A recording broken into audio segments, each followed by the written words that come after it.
دیکھو ہم جب مختلف علاقوں میں دیکھتے ہیں نا لوگوں کو، جانوروں کو دیکھتے ہیں، اونٹ کو ہم دیکھتے ہیں ریگستان کا جانور ہے. مثال سے بات سمجھاتا ہوں. لبرل لوگ کہتے ہیں چونکہ اونٹ کے لیے ریگستان میں سروائیو کرنا اس ڈیزائن کے بغیر ممکن نہیں تھا، لہذا ایوالو ہوتے ہوتے اونٹ ایسا بن گیا. ابے سمجھ میں آ رہا ہے؟ یہ تو اونٹ کی بھی سمجھ میں آ جائے، اتنی آسان مثال دے رہا ہوں. بھائی قرآن کہتا ہے نا افلا ينظرون الى الابل کیف خلقت، کیا یہ لوگ دیکھتے نہیں ہیں اونٹ کو ہم نے کیسے بنایا؟ یہ خود بخود نہیں بن سکتا. اونٹ اللہ کی قدرت کی ایک بہت بڑی دلیل ہے. اللہ کہتے ہیں ریگستان میں پاؤں دھستے ہیں، اونٹ کے پاؤں نہیں دھستے. پہلے میں لبرل لوگوں کے دلائل دے دوں. وہ کہتے ہیں اونٹ ایک ایسا جانور ہے جس نے کروڑوں سال میں اپنے آپ کو ایوالو کرتے کرتے ریگستان کے حساب سے ڈیزائن کر لیا ہے. کیونکہ اونٹ میں یہ جینیاتی تبدیلی نہ ہوتی تو اونٹ کی نسل ختم ہو جاتی، ریگستان میں نہیں رہ سکتا تھا. لہذا اونٹ نے ایسا کیا کہ پہلے جب کوئی آیا ہوگا ریگستان میں تو اس کی نسلیں مرتے مرتے اگلی نسل میں وہ دفاعی صلاحیت پیدا ہوتے ہوتے اس کے پاؤں چپٹے ہونا، کیونکہ پاؤں دھستے تھے تو پاؤں چپٹے ہونا شروع ہو گئے تاکہ دھسے نہیں. پھر وہ جو جانور تھا ریگستان میں کھانا پینا نہیں ہوتا تھا تو اس کو بھوکا رہنا پڑتا تھا، تو آہستہ آہستہ اس کی باڈی نے ایسے ٹینک اندر پیدا کر دیے، اسٹوریج کے اسٹور پیدا کر دیے کہ خوراک بھی ذخیرہ ہو سکے اور پانی بھی کئی ہفتوں کا ذخیرہ ہو سکے. ارے بھائی یہ کیسے ہو سکتا ہے یار؟ اتنی تبدیلی کے اندر ٹینک وجود میں آ رہے ہیں. ہماری مسجد کا ٹینک کیوں نہیں بن گیا تھا خود بخود؟ کیا خیال ہے بھائی؟ یہ اونٹ کے اندر پورا ٹینکر دیکھا ہے آپ نے؟ پانی کا پورا کین ہوتا ہے، ایک ایک ہفتہ پانی نہ پیے چلتا ہے، وہ اتنا اسٹور کر لیتا ہے پانی. تو سائنسدان کہتے ہیں بھائی اس نے جب اپنے آپ کو دیکھا، اس کے باپ دادا نے کہ ہم تو مر جائیں گے، تو اگلی نسل میں، پھر اس سے اگلی نسل میں، پھر اس سے اگلی نسل میں وہ پارسل کا خاص انتظام تھا ان کے یہاں. وہ پارسل ہوتے ہوتے ہوتے یعنی وہ چھوٹا سا پہلے ٹینک وجود میں آیا ہوگا، پھر وہ بڑا ہوتے ہوتے اتنا بڑا ہو گیا کہ اب وہ ریگستان میں کئی کئی ہفتوں چلتا ہے، نہ کھانے کی ضرورت نہ اس کو پینے کی ضرورت. ارے بھائی اونٹ ریگستان میں زندہ کیسے رہتا ہے؟ اس میں تو ریت اتنی طوفان آتے ہیں وہ تو آنکھیں خراب ہو جائیں ریگستان کے طوفانوں سے. تو اونٹ کی تو نسل ختم ہو جانی چاہیے تھی صرف ریگستان کے طوفانوں سے. انہوں نے کہا ہو گئی ہوگی، بہت سو کی، لاکھوں میں کوئی ایک بچ گیا. اس کی آنکھوں کا ڈیزائن ایسا ہونا شروع ہو گیا آہستہ آہستہ کہ اس میں ریت کے ذرات پھنسے نہیں. پھینکنے کی کوئی انتہا ہے؟ بولو یار. جو خدا کے وجود کی دلیل تھی، اللہ کہتے ہیں افلا ينظرون الى الابل کیف خلقت، یہ اونٹ خود سے بن گیا ہے کیا؟ اللہ اس کے برعکس دلیل دیتے ہیں. اللہ کہتے ہیں کہ ایسا نہیں ہے کہ ریگستان میں ایک جانور تھا تو اس میں کے لیے سروائیو کرنا ممکن نہیں تھا، تو ماحولیاتی تبدیلی کی بنا پر وہ ایسا ترقی کرتا چلا گیا کہ اس کی گردن بھی لمبی ہو گئی، کیونکہ ریگستان میں درخت بھی کیا ہوتے ہیں؟ اونچے اونچے ہوتے ہیں. چھوٹی سی رہ گئی. جو خدا کے وجود کی سب سے بڑی دلیل تھی، کیسا مذاق اڑایا ہے اس کا. یہ کہتے ہیں لاجک کی بات کرتے ہیں ہم سائنس کی بات کرتے ہیں. ہم مذہب کے ہوائی نظریات کو نہیں مانتے، ہم سائنس. پروف دکھاؤ، پروف خدا کا پروف دکھانا آسان ہے، اونٹ ہے. لیکن خدا کا انکار کا پروف دکھانا بہت مشکل ہے. بہت بڑے بڑے جھوٹ فرض کرنے پڑیں گے آپ کو. خدا کہتا ہے یہ کائنات خود سے بنی ہوتی تو ریگستان میں اونٹ نہ بنتا. ریگستان میں جانور کا زندہ رہنا بہت مشکل ہے، لمبے لمبے سفر کرنا بہت مشکل. ایسا بنایا اونٹ کو. اللہ کہتے ہیں تمہارے پاؤں زمین میں دھستے ہیں. ایک جانور کمپنی ڈیزائن کر رہی ہے، اس کے پاؤں زمین میں ریت میں نہیں دھسیں گے. اے اللہ تو چاہتا ہے ساری دنیا آپس میں کنیکٹ ہو جائے. پہلے زمانے میں بھی جو دنیا میں ملک آباد ہوئے اس کے لیے سفر ضروری ہے. ہم گدھے گھوڑوں پہ اتنے لمبے لمبے سفر نہیں کر سکتے.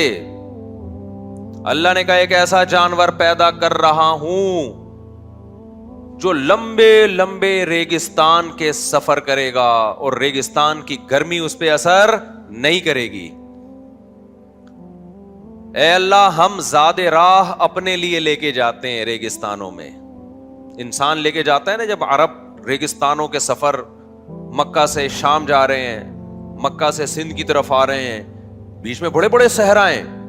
اے اللہ ہم 100 آدمی 200 آدمی اپنے ناشتے کا کھانے کا انتظام کر سکتے ہیں, اونٹ کے کھانے کا انتظام ہم نہیں کر سکتے. ہمارا 1 مہینے کا ناشتہ اونٹ کا 1 نوالا. اگر اللہ میاں ایسے کہتے کہ بھئی اونٹ کا کھانا بھی اپنے ساتھ لے کے جاؤ, تو ہم اونٹ سے کہتے تو اکیلا چلا جا, ہم یہیں اچھے ہیں. کیا خیال ہے بھائی؟ اگر اللہ میاں کہتے, دیکھو ہم گھوڑا لے کے جاتے ہیں تو گھوڑے کا چارہ اپنے ساتھ لے کے جاتے ہیں نا. ماہرین گھوڑی یاد سے پوچھ لیں آپ, یا تو وہ سفر ایسی جگہ کر رہے ہوں گے جہاں گھاس پھوس ہوگی.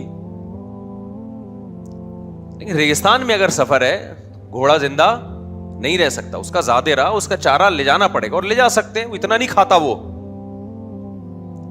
اور اس کا چارہ بھی آپ نے اگر گھوڑے کا لے کے جانا ہے تو لاد کے اونٹ پہ ہی لادنا پڑے گا. وہ آپ شاپر میں ڈال کے نہیں لے جا سکتے. اس کے لیے بھی اونٹ کا سہارا چاہیے آپ کو, گھوڑے کو زندہ رکھنے کے لیے. اونٹ کے لیے کون سہارا بنے گا؟ کاش سمجھ میں آ جاتی, آپ لوگوں کی سمجھ میں نہیں آ رہی ہے. میں بہت پریشان ہوں یار, بہت پریشان ہوں. ایک صاحب نے بھی کتاب لکھی ہے نظریہ ارتقاء پہ نا, مجھے کہنے لگے آپ پڑھے, میں نے یہ یوں کر کے ثابت کیا. میں نے کہا اپنے پاس رکھ لے بھائی. میں نے کہا اتنی لمبی کتاب اس ٹاپک پہ بنتی ہی نہیں ہے. 2 اور 2 4 کی طرح ہمیں جواب دے دو بھائی, 2 اور 2 4 کی طرح چند باتوں کا جواب دے دو یار. چینجر کے بغیر چینجنگ نہیں ہوتی, کریٹر کے بغیر کریٹنگ کیسے ہو گئی؟ چینجنگ تو آسان ہے, جب وہ نہیں ہو رہی تو بن کیسے گئے؟ میں نے کہا اس پہ کتاب لکھ لے بھائی تو پھینکنے پر گورنمنٹ کی طرف سے کوئی پابندی نہیں ہے. میرا ٹاپک یہ نہیں تھا, لیکن اب چھیڑ دیا ہے, اونٹ پہ آ گئے ہیں تو اب اونٹ کو گھر تک تو پہنچائے نا. ویسے بھی وہ سواری کے لیے. تو اب آپ مجھے ایک بات بتاؤ, زاد راہ کے لیے اونٹ کا زاد راہ کوئی لے جا سکتا تھا؟ آپ نے اپنے جو سواری تھی گدھے گھوڑے, ان کے لیے آپ نے گھاس, اونٹ کے 1 مہینے کی گھاس چاہیے نا آپ کو, لوسن چاہیے, گھاس چاہیے, دانا چاہیے, وہ بوریاں بھر کے آپ نے اونٹ کے پیٹھ پہ لاد دی کہ ہمارے گھوڑے کا بھی انتظام ہو گیا. 1 بورا آپ نے 1 مہینے کا راشن, اس میں اپنے پراٹھے, اپنے انڈے, اپنے مکھن گھی, یہ جو بھی چیزیں جو 1 مہینے تک, انڈے تو اسٹور نہیں ہو سکتے میرا خیال ہے, وہ تو خراب ہو جاتے ہیں, تو گندم, یہ ساری چیزیں آپ نے اونٹ پہ ڈال دی. یہ آپ کا زاد راہ ہو گیا 1 مہینے کا. پہلے تو 2 6 مہینے کے سفر ہوتے تھے, میں تو 1 مہینہ شارٹ کر کے بتا رہا ہوں سائنسدانوں کو سمجھانے کے لیے. یار فرض کر لو 1 مہینے کا سفر ہوتا تھا. اب سوال پیدا ہوتا, اونٹ بولے گا میں کیا کھاؤں گا؟ سب کا کھانا میرے پیٹھ پہ ڈال دیا تم نے, تو کیا 1 مہینے مجھے کھانے کی ضرورت نہیں پڑے گی؟ سب کا پانی مشکیزوں میں بھر کے میری پیٹھ پہ لاد دیا کہ پتہ نہیں صحرا میں کہیں پانی ملے یا نہ ملے. آپ جہاز سے جب سفر کرتے ہیں نا, سعودی ایئر لائن سے جاتے ہیں, قطر ایئر لائن سے, ایمریٹ سے, کھڑکی سے جھانکا کریں نیچے, شیشہ بند ہوتا ہے, سنو شیشہ کھول کے جھانکنا شروع کر دیں. ٹھیک. صحرا, لمبے لمبے بڑے بڑے صحرا, کہیں پانی کا نام و نشان نہیں, گھاس تنکے کا نام و نشان نہیں. اب جناب 1 مہینے کا راشن سارا آپ نے کس پہ ڈال دیا؟ بولو یار. کیمل پہ ڈال دیا, اونٹ پہ ڈال دیا. اونٹ آپ سے پوچھے گا ان سب کا کھانا تو میں نے اٹھایا ہے, میرا کھانا تمہارا باپ اٹھائے گا. اگر کراچی کا ہوتا اونٹ تو یہی کہتا نا, میرا کھانا تیرا باپ اٹھائے گا, میں کیا کھاؤں گا. اور اونٹ بزبان حال یہ بھی کہتا ہے, یہ جتنے گدھے گھوڑے اور انسانوں کے کھانے تم نے میری پشت پہ لادے ہیں نا, یہ میرے 2 نوالے ہیں. میرا دل آ گیا نا, پلٹ کے ایسے سڑپ کر جاؤں گا میں. اونٹ ٹھیک ٹھاک کھاتے, ہم نے ابھی بقرعید میں رکھا تھا نا, بقرعید میں 4 دن کے لیے اونٹ پالا ہم نے, تو ہمیں اندازہ ہو گیا یا تو بچے پال لو یا اکیلا اونٹ پال لو. دونوں میں سے ایک چیز ایٹ اے ٹائم پالی جا سکتی ہے. لیکن ویسے ایک بات ہے, اونٹ پالیں گے تو بچے بھی آسانی سے پل جاتے ہیں. بچے بڑا انجوائے کرتے ہیں اونٹ کو. اچھا, اونٹ جتنا لمبا چوڑا ہوتا ہے نا, ایسا شرارتی ہوتا نہیں ہے, اتنا ہی سیدھا شریف ہوتا ہے. اور ان میں جو شرارتی ہو گیا تو وہ تو پھر ناممکن ہے نا, اس کو پالنا ممکن ہی نہیں ہے, وہ تو گردن پکڑ کے دبا دے گا آپ کی. اکثر شریف ہی ہوتے ہیں. تو اتنے سیدھے, جتنا اونچا ہے, جتنی پاور ہے اس کے اندر, اتنا ہی اللہ نے اس کو شرافت سکھائی ہے. گائے بیل میں اتنی شرافت بکریوں میں نہیں ہوتی جتنی اونٹ میں ہے. یہ بھی اللہ کی حکمت ہے, اس لیے کہ گائے اور بیل کی بدتمیزی افورڈ کر سکتا ہے آدمی. اونٹ اگر بائی نیچر بدتمیز ہوتا تو صرف اونٹ ہی ہوتا. ہم لوگ ہوتے, ہم نہیں ہوتے. کیونکہ گائے تو آئے گی, ٹکر مارے گی نا, دور سے آ رہی ہے, ہمیں بھاگنے کا موقع ملے گا. اونٹ تو صرف یوں اٹھاتا ہی ہے, یہ اتنا بڑا چپو لائے گا ٹھیک ہے نا, پچک کر کے گئے ہو صاحب. تو خیر, تو آپ نے سارا راشن ڈال دیا کس کے پیٹھ پہ؟ اونٹ کی پیٹھ پہ. اب اونٹ کا راشن کہاں گیا؟ تو اللہ فرماتے ہیں افلا ينظرون الى الابل كيف خلقت, کیا دیکھتے نہیں ہو کہ میں نے اونٹ کو بنایا, کیسا بنایا؟ اللہ کہتے ہیں جب مقام پر تھے نا تم, جہاں تمہارے لیے اس کو چارہ کھلانے کا انتظام تھا, اس وقت اس کو کھلا چھوڑ دیتے. یہ اتنا کھائے گا کہ جتنی ضرورت ہے وہ بھی, اور جو اضافہ ہے وہ اسٹور بھی کرے گا. یہ کئی ہفتوں کا کھانا کیا کر لے گا؟ اسٹور کر کے رکھے گا. اس کی ٹینشن مت لو. یہ ایوالو ہوا ہے یا ریگستان کے حساب سے ڈیزائن کیا گیا ہے؟ بولو بھائی کیا ہو گیا؟ کتنے آرام سے خدا کا انکار کر دیا یار, کہ جی ایکچولی وہ چونکہ بھوکا رہتا تھا تو اس میں ایسے سافٹ ویئر انسٹال ہونا شروع ہو گئے آٹومیٹیکلی. ایسے سافٹ ویئر بھوکا رہنے کی وجہ سے انسٹال نہیں ہوئے, بلکہ ایسے سافٹ ویئر انسٹال ہوئے جس کی وجہ سے بھوکا رہ سکتا ہے. اب وہ سمجھتا ہے بات کو کہ نہیں سمجھتا؟ آم کی گھٹلی میں آم جو پیدا ہو رہا ہے, تو آم پیدا ہو رہا ہے, ہونے کی وجہ سے آم کی گھٹلی میں ایسی چیزیں آنا شروع ہو گئیں جس سے آم پیدا ہو. یہ غلط ہے. خدا نے گھٹلی سے چونکہ آم پیدا کرنا تھا, اس لیے خدا نے اس گھٹلی میں ایسے سافٹ ویئر پیدا کیے ہیں. یہ عمل الٹا ہوا ہے. آپ کو کھانے کی ضرورت تھی, کوئی کھلانے والا نہیں تھا, ایک بندے کو ترس آیا, رکھ کے چلا گیا, آپ نے کھا لیا. اب بجائے اس کے کہ آپ کھانا کھلانے والے کا شکریہ ادا کریں, لوگ کہہ رہے ہیں اس نے دیا ہے, آپ کہیں اس نے نہیں دیا. اصل میں ضرورت پہلے پیدا ہوئی ہے, تو فطرت نے ایسا ڈیزائن کیا اپنے آپ کو کہ اس ضرورت کی وجہ سے ہوا یہ ہے کہ فطرت ضرورتیں انسان کی بقا چاہتی ہے. تو ہوا یہ کہ ایک کوئی ریز گئی اس کی کھوپڑی میں سامنے والے کی, اور اس کو مجبور کیا کہ وہ کھانا لا کے رکھے. تو کہے گا ٹھیک ہے نیکسٹ ٹائم فطرت سے ہی لے لینا بھائی, یہی کہے گا نا, اگلی دفعہ تیرا باپ تجھے کھلائے گا, میں نہیں کھلاؤں گا. اللہ بھی یہ کر سکتے ہیں. اللہ کہیں گے ٹھیک ہے میں اونٹ کو اٹھا رہا ہوں دنیا سے, ان جانوروں کو اٹھا رہا ہوں, تم تھوڑے دنوں میں ختم. دیکھتے ہیں پھر اگلی نسل کب پیدا ہوتی ہے انسانوں کی, جو کروڑوں سال میں ایوالو کرتے کرتے انسان بنیں گے, اور پھر اونٹ بنیں گے, اور پھر گائے بنے گی, اور پھر بکری بنے گی, اور پھر مرغی بنے گی. پھر مرغی انڈوں پہ بیٹھے گی, اپنے بچوں سے محبت کرے گی. دیکھتے ہیں دوبارہ نئے سرے سے ایسے سافٹ ویئر کم انسٹال ہو رہے ہیں آٹومیٹیکلی, اور ہر سافٹ ویئر دوسرے سے مختلف. شیر میں الگ سافٹ ویئر, چیتے میں الگ, بکری میں الگ, دمبے میں الگ, بندر میں الگ, انسان میں الگ, ماں میں الگ, باپ میں الگ. دونوں کے جذبات میں الگ الگ فرق رکھا ہے, اور بالکل بچے کے لحاظ سے جو جیسا فرق ہونا چاہیے ویسا رکھا ہے. باپ میں تربیت کے سافٹ ویئر ڈال دی اللہ نے, ماں میں شفقت کے سافٹ ویئر ڈال دی اللہ تعالیٰ نے. اگر باپ کو ماں والی محبت دے دیتا اور ماں کو باپ والی, بچے کا بیڑا غرق ہو جانا تھا. کیا خیال ہے بھائی؟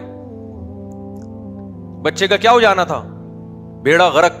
ماں کو ممتا دی ہے, باپ کو ممتا نہیں دی ہے. باپ کی محبت الگ ٹائپ کی ہوتی ہے, اس کو تربیت کی فکر ہے, اس کو اس کی فکر ہے کہ یہ زندہ رہے. وہ اس طرح سینے سے نہیں بچے کو 24 گھنٹے لگا سکتا یہ والی محبت اللہ نے کس کو دی ہے؟ یہ ماں کو دی ہے. ایک ایک چیز میں ایسی مینجمنٹ ہے یار, ایسی مینجمنٹ. اور آپ کہہ رہے ہو یہ ایکچولی بچے کو چونکہ اس قسم کی ماں چاہیے تھی, لہذا فطرت نے ایسی ماں اویلیبل کر کے دے دی اس کو. بس کرو یار, اس پہ کتابیں پڑھوں میں بیٹھ کے؟ میں پاگل ہوں میں اپنا ٹائم ویسٹ کروں ان چیزوں پہ؟ میں نے وہ کتاب کے مصنف سے کہا, میں نے کہا کوئی ٹو دا پوائنٹ کوئی اس کتاب کی, آپ تو مصنف ہو نا, کوئی 2-4 باتیں بتا دو. تو اس نے 2-4 جو بتائی, میں نے کہا ان سے تو خدا کا وجود ثابت ہو رہا ہے. اللہ کے بندے, تو جو 2-4 باتیں بتا رہا ہے نا, اس سے تو خدا کا انکار کے بجائے کیا ہو رہا ہے؟ تو وجود ثابت ہو رہا ہے. جتنا اللہ نے علم دیا ہو نا, اس سے 10 گنا عقل زیادہ ہونی چاہیے, ورنہ وہ علم انسان کو برباد کر دیتا ہے. اور ایک عقل وہ ہوتی ہے جو وحی کی تعلیمات کے تحت چلتی ہے, خدائی تعلیمات کی روشنی, وہ عقل صحیح کام کرتی ہے. جو خدا کا باغی بنا دے نا عقل, وہ آپ کو اندھیروں میں لے کے جاتی ہے. تو آپ نے کیا کیا جی؟ اونٹ اللہ نے انتظام کیا کہ بھائی چونکہ ریگستان میں نہ کھانا ہے نہ پانی ہے, لہذا پانی بھی اسٹور کرے گا اور کھانا بھی اسٹور, یہ اپنے اندر ہی کرے گا اسٹور. اچھا بھائی, اے اللہ پانی کتنا اسٹور کر لے گا؟ ہفتہ پیاسا رہ لے گا, 1.5 ہفتہ پیاسا رہ لے گا, ضرورت تو پڑے گی نا. اللہ نے کیا, ایک اور سافٹ ویئر اس کی ناک میں لگا رہا ہوں کہ ریگستان میں کہیں دور دراز پانی ہوا, اس کو خوشبو آ جائے گی پانی کی. سمجھتے ہیں کہ نہیں سمجھتے؟ ریگستان میں کہیں دور دراز پانی ہوا, کیونکہ نظر نہیں آتا بعض دفعہ, ارلی سائڈ پہ پانی ہے اور قافلہ یہاں سے گزر رہا ہے, اسے کیا پتا یہاں پانی ہے؟ اونٹ کو پتا چل جاتا ہے. ایسے سافٹ ویئر اس کی ناک میں لگا دوں گا, یہ ٹن مارے گا, یہ اشارہ دے دے گا بھائی یہاں کا کیا ہے؟ پانی ہے. ریگستان میں درخت اونچے آئیں گے, کون اس کے لیے اوپر چڑھ کے پتے توڑے گا؟ اللہ کہتے اتنی لمبی گردن دوں گا کہ کنوینس کا کام دے گی. تمہیں بھی اگر کہیں جانا ہو نا, ایک فلیٹ سے دوسرے فلیٹ, ایک علاقے سے دوسرے علاقے, اونٹ کی گردن رکھ لینا, اس کے اوپر سے گزر جانا, اتنی لمبی گردن دوں گا. اور کیسی وفا سکھائی ہے اونٹ کو اللہ تعالیٰ نے. اے اللہ اتنے لمبے لمبے سفر کر کے تھک جائے گا, بیٹھ جائے گا, کہے گا بس کرو یار. متنبی نے سفر کیا عراق کا, حجاز سے, لمبے سفر تھے, اونٹنی پہ بیٹھ کے سفر کیا, بڑے بڑے صحرا اس نے اپنی اونٹنی پہ بیٹھ کے عبور کیے. تو جب عراق کے سرزمین کے قریب پہنچنے والا تھا نا, تو اپنی اونٹنی کی شان میں اس نے تعریفوں کا پر ایک غزل لکھی. اس نے کہا لوگ حسین عورتوں پہ مرتے ہیں, میں قربان جاؤں اپنی اونٹنی پہ, اس نے میرے لیے بڑی قربانیاں دی ہیں. ضربت بہتی حضرب القمار اما لہذا و اما لذا, کہتے ہیں میں نے وادی تیہ پہ بیٹھ, اونٹنی پہ بیٹھ کے جوا کھیلا ہے میں نے وادی تیہ سے گزرنے کا. اتنا بڑا صحرا تھا, جوا ہے یہ, یا آر یا پار, لیکن اس نے مجھے وہ جوا جتوایا ہے. کہہ رہے جب میں اس اونٹنی پہ بیٹھا بیٹھا سفر کرتے کرتے کرتے کرتے تھک کے چور ہو گیا, میں نے اس سے پوچھا فَقُلْنَا لَهَا أَيْنَ أَرْضُ الْعِرَاقِ, اپنی اونٹنی سے میں نے پوچھا بتا اب عراق کی سرزمین کتنی دور رہ گئی ہے. کیسے خرامہ خرامہ جانور چلتا رہتا ہے نا اپنے مشن کی طرف. اونٹ کو دیکھیں کیسے طویل, مجھے بہت پیاری لگتی ہے اونٹ کی چال. اور جب قطار بنا کے جا رہے ہوتے ہیں نا صحراؤں میں, ایک عجیب روحانیت ہے اس میں. پب جی کھیلنے والوں کو وہ سمجھ میں نہیں آئے گی. انسان اندر سے بھی کالا ہو جاتا ہے نا, تو اس کو روحانیت اور فطرت میں حسن نظر ہی نہیں آتا. اب جو سارا دن بیچارہ گٹر صاف کرتا رہے گا, اسے امبر اور عود کی خوشبو اچھی لگے گی؟ ہمارے ایک واقعہ بتایا کرتے تھے, ایک بیچارہ بھنگی کہیں جا رہا تھا, بے ہوش ہو کے گر گیا. لوگ پریشان, یار یہ اس کو ہوا کیا ہے؟ تو اس کے بھائی کو بلایا, پتا چلا قریب میں خوشبو کی دکان ہے.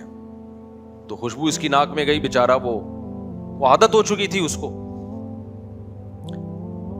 تو ہم فطرت سے اتنا دور ہٹ چکے ہیں نا کہ ہمیں اب نیچرل لائف اچھی نہیں لگتی, اس سے اپنا سکون برباد کر رہے ہیں ہم. صحراؤں میں آپ دیکھو کہیں اونٹ ایسے تمیز میں نے سعودی عرب میں دیکھے ہیں, صحرا میں ایک بدو عربی ایک آگے آگے ہوگا, چھوٹے سے قد کا آدمی, اور وہ اونٹوں کی پوری قطار ایسا ڈسپلن, دائیں بائیں نہیں ہوتے, ایک ہی چال, ایک ہی جیسی پریڈ کرتے کرتے وہ لمبے لمبے سفر, پہنچ جائے گا جی عراق, پہنچ جائے گا شام, پہنچ جائے گا ترکی, پہنچ جائے گا, آرام سے چلتا رہے گا, رکتا نہیں ہے.